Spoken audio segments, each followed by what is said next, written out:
Welcome back to the channel, everybody. My name is Joe. Today we got a special optic review on the Viridian RFX44 closed emitter green dot.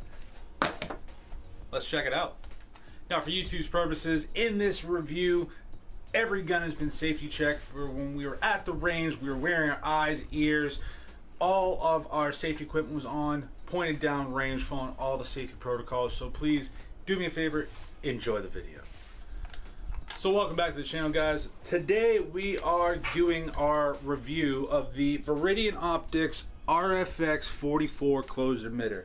Now this is I wouldn't say budget, but this optic is freaking awesome. Now, a lot of people nowadays are getting into the closed emitters. You have the Viridian Optics Mediator, HoloSun has their EPS carry, and a bunch of other closed emitter optics. The reason why is that you don't have an open area for dust to get in, so you have a crisp, cleaner lens. Now, let's get into the specs of the RFX44.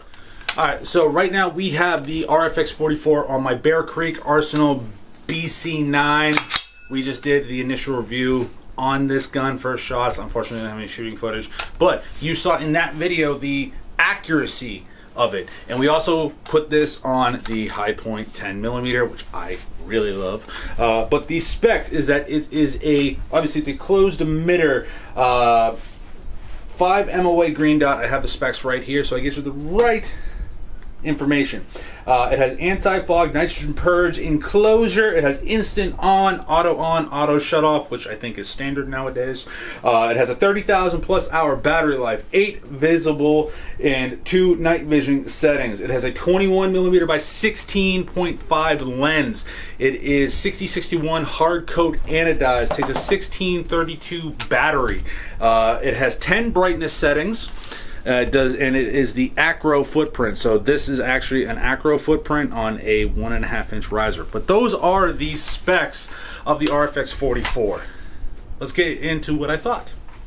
Now, at a first glance, I've actually tried to mount this on a couple different handguns. Since this is the acro footprint, either you have to get a slide that is milled for the acro footprint, or you have to get a acro to RMR plate, which actually comes in this box, comes with the tool, comes with the screws, comes with everything.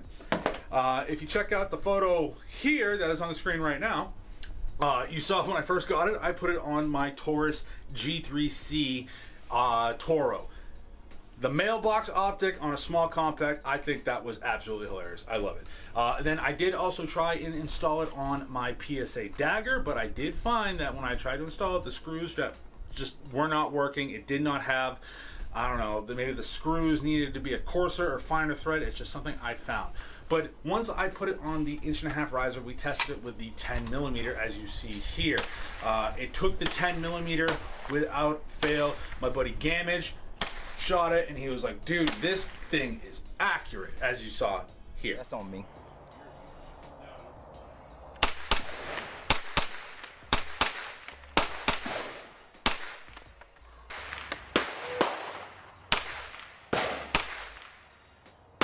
Let me say how masterfully he set this dot. Like, this thing is, jeez. Big shout out to Gammage, guys. Please do me a favor and check him out over on YouTube. I'll have a link below. So yeah, Viridian did send this to me for testing. I really like it. For the price point, they come in at about 430 bucks for a closed emitter, and you do get a lot of features. Since you do have the night vision compatibility, it is a green dot, 5 MOA, so I personally have never seen the difference between 2 MOA, 5 MOA, 3.5 MOA, all these size dots.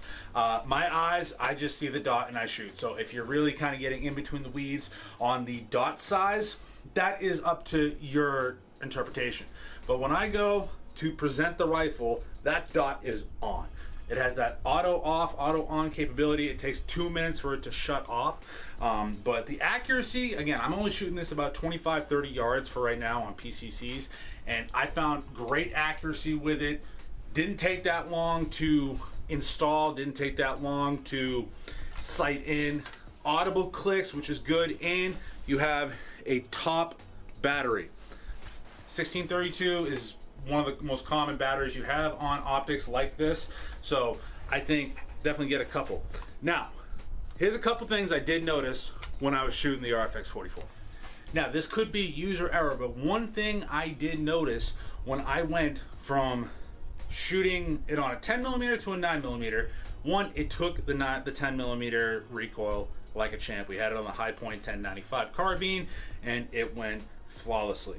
I shot it on this Bear Creek Arsenal 9mm. As you see here, you can also pick up an inch and a half riser, so you can get it on any rifle. And I think these closed emitter optics, like this RFX44, is perfect because it's not some big ass, High Point, Holosun 510 where you're gonna get weight. This is lightweight and it works for you. I would shoot this in USPSA. I would use this for home defense. Great optic.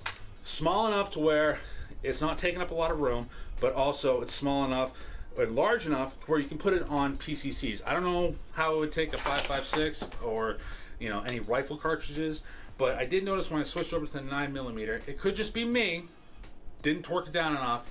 After shooting about 30 or 40 rounds, I did notice that these screws in the front, because on this 1.5 inch riser, you still need that Acro RMR attachment plate to go on the riser. You get 4 screws that screw into the bottom of this optic. Now, I did notice that these 2 front screws fell out. So it was shaking around when I put it down. I'm like, oh no, what am I gonna do? Luckily, I found the screws, and that never happens. You lose screws like that, they're gone forever. But I was able to screw it back in, torque it down to spec, and usually when you're torquing optics screws down like this, it's usually 10 to 15 inch-pounds, okay? Use some blue Loctite or red Loctite. If you really want red Loctite, go ahead. I wouldn't recommend it unless it's a permanent fix that, okay, it's permanently staying on one rifle. Then go ahead and use red Loctite. The good thing is, since it was shaking around, I did have to re-zero it. It was not off by a lot. It was maybe low and right, if that an inch from point of aim, point of impact. So that was just one thing I did notice. Maybe you just gotta torque it a little bit more when you're installing it on a riser. When I was just kind of messing around with it on my Taurus, I didn't see any issue. I thought it was a great optic. It's clear. That's what I like about the closed emitters, is that you don't have the dust from carrying it in your in the waistband if you're using it on a carry. It's closed emitter. Everything's all enclosed within here. You got no particles that will obstruct your vision. When you go to present it, it's right there. All right. The RFX44 is a great optic for the money. When it's coming in at around $430, I think it's a great buy. It's a contender for Holosun, Gideon. I've never tried any Sealy optics, but it's in that ballpark, and it's a green dot. Since I have astigmatism, green dots are better to, but it is easier to pick up if you have astigmatism. It's not gonna just like spider web like traditional red dots. So guys, check out the RFX44 closed emitter from Viridian Optics. Big shout out to Viridian for sending this out for testing. I really enjoy this, and I would definitely recommend it. I'm gonna leave a link in the description to go check out over on the blog post.